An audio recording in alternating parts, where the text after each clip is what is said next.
Monsieur Thierry Meyssan, vous êtes écrivain, journaliste français, président fondateur du réseau Voltaire. Vous vous trouvez actuellement à Damas, s'agissant de la Syrie. Monsieur Meyssan, vous savez, il y avait cette déclaration de Barack Obama, il y a en fait de ce débat en France, aux États-Unis, pour aller vers une opération limitée contre la Syrie. Il y avait les déclarations du président syrien Bachar al-Assad lors d'une rencontre avec un non responsable iranien, Bachar al-Assad, qui dit que son pays est tout à fait prêt à contrer toute agression étrangère. Vous êtes sur place, pourriez-vous en fait nous parler de la situation actuelle, Monsieur Meyssan? Écoutez, si on regarde les choses avec un peu de calme et de distance, ce qui est en jeu, ce n'est pas du tout ce qui se passe en Syrie. La préparation de l'attaque militaire occidentale est bien antérieure à l'accusation selon laquelle le gouvernement syrien aurait utilisé des armes chimiques contre son propre peuple. Ce qui est en jeu ici en Syrie, c'est en réalité l'équilibre du monde. C'est quel est le rôle des États-Unis dans le monde. Jusqu'à présent, depuis la disparition de l'Union soviétique, les États-Unis faisaient ce qu'ils voulaient, quand ils voulaient, contre qui ils voulaient. Mais est-ce que cela peut durer? Donc, ce que l'on voit, c'est qu'ils ont soutenu une guerre secrète dans ce pays pour renverser le gouvernement de Bachar el-Assad et qu'ils ont échoué. Alors, ils voudraient montrer qu'ils sont quand même les maîtres et intervenir sous n'importe quel prétexte, là, les armes chimiques ou autre chose, peu importe. Ça n'est pas fait pour être vrai, c'est fait pour être un prétexte et venir détruire ce pays. Eh bien, je pense que la réaction des Occidentaux est en fait tout à fait inattendue. Les peuples occidentaux ne veulent plus de cette politique. Ils ne veulent plus d'un monde dominé par les États-Unis, parti à la reconquête coloniale des anciens territoires jadis dominés par l'Europe. Donc ils se sont opposés en Grande-Bretagne et actuellement il y a un fort mouvement aux États-Unis pour s'y opposer également. Et vous savez que Barack Obama, depuis qu'il a été réélu, n'est jamais parvenu à imposer ses volontés au Congrès. Donc il y a là maintenant une fenêtre pour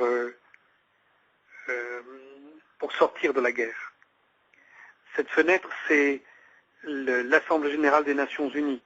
Si celle-ci se saisit du problème, il ne sera pas possible d'attaquer la Syrie. Et la question qui se pose est de savoir, est-ce que la saisine de l'Assemblée nationale, à un moment où, comme vous l'avez fort bien dit, il y a parmi les pays occidentaux, les Français, les États-Unis, qui ont mobilisé tous leurs moyens pour en découdre avec le gouvernement syrien, est-ce que la possibilité de la saisine de l'Assemblée générale de l'ONU est possible? Oui, c'est possible.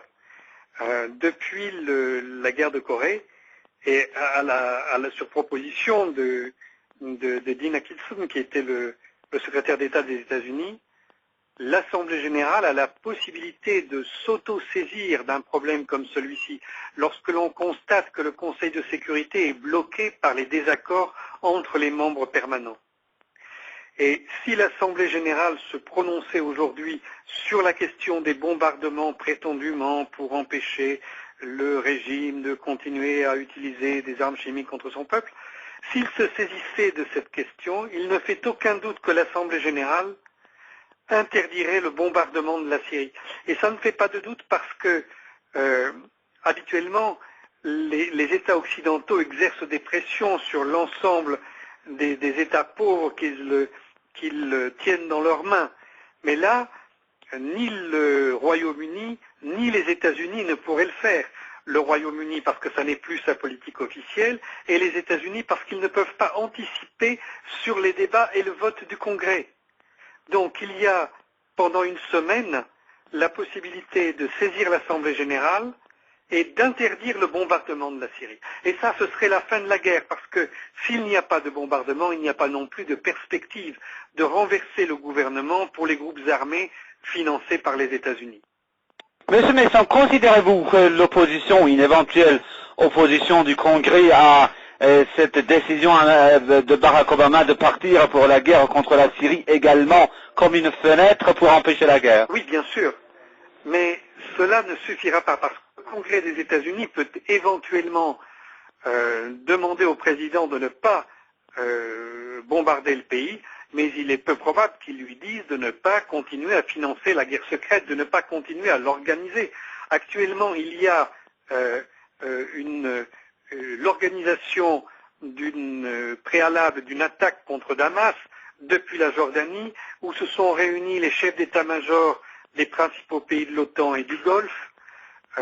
Il y a plusieurs centaines de chars saoudiens qui sont arrivés en Jordanie et qui devraient être conduits par des équipages plus ou moins syriens pour pouvoir attaquer prochainement la ville de Damas.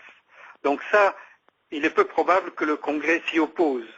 La seule chose qui peut arrêter la guerre, c'est une décision de l'Assemblée générale des Nations unies. Monsieur Messon, là, vous parlez en fait de la présence des chars saoudiens dans le territoire jordanien en vue d'une attaque contre la capitale syrienne Damas. Il y a également un autre pays de la région, la Turquie, dont le Premier ministre dit qu'il ne faut pas se contenter d'une opération limitée, il faut appliquer un scénario comme celui en fait du Kosovo en territoire syrien. Oui, mais la Turquie est aujourd'hui paralysée de l'intérieur par des mouvements contradictoires.